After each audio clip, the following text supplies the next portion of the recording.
Daily கிச்சன்ல நின்று இன்னைக்கு என்ன சமைக்கிறது இன்னைக்கு என்ன சமைக்கிறதுன்னு யோசிச்சு யோசிச்சு கடுப்பாகிற நமக்கு இன்னைக்காச்சும் ஒரு நாள் லீவு கிடைக்காதான்னு இருக்கும். நேற்று இப்படியே யோசிச்சுட்டு இருந்த டைம்ல எனக்கும் ஒரு வாய்ப்பு கிடைச்சி நாங்கள் எல்லாம் வெளில போய் சாப்பிட போயாச்சு. போனதும் ஆர்டர் போட்டு கொஞ்ச நேரத்துலேயே சாப்பாடு வந்துருச்சு. மூடி திறந்து ஓப்பன் பண்ணால் நாங்கள் மந்தி தாங்க ஆர்டர் போட்டிருந்தோம். என்னடா இது மந்திக்கு வந்த சோதனை, வெறும் ரைஸை மட்டும்தான் இருக்குது, பீஸ் ஒன்றத்தையும் காணுமேன்னு கையை உள்ள விட்டு தேட ஆரம்பிச்சிட்டேன்.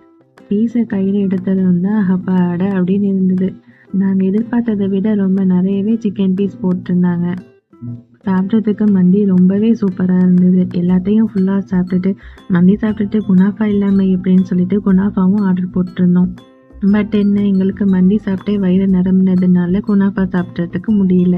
சரின்னு சொல்லிட்டு அதை பார்சல் வாங்கிட்டு வீட்டுக்கு வந்துட்டோம். என்னதான் அங்கே வச்சு சாப்பிடும்போது வயிறு ஃபுல்லாக அந்த மாதிரி இருந்தாலும் வீட்டுக்கு வந்த உடனே கொஞ்சமாக பசிக்க ஆரம்பிச்சிருச்சு. உடனே வாங்கிட்டு வந்த குனாஃபாவை சூடு பண்ணி சாப்பிட்டோம். அதுவும் ரொம்பவே சூப்பராக இருந்தது. இப்படியே போயிட்டு வெளியில் போய் சாப்பிட்டு வந்தது டென்ஷன் ஃப்ரீயாகவும் மனசுக்கு ரிலாக்ஸாகவும் இருந்தது. அப்பாடா எல்லாம் முடிஞ்சது, ரிலாக்ஸாக தூங்கலாம்னு நினைக்கிறீங்களா?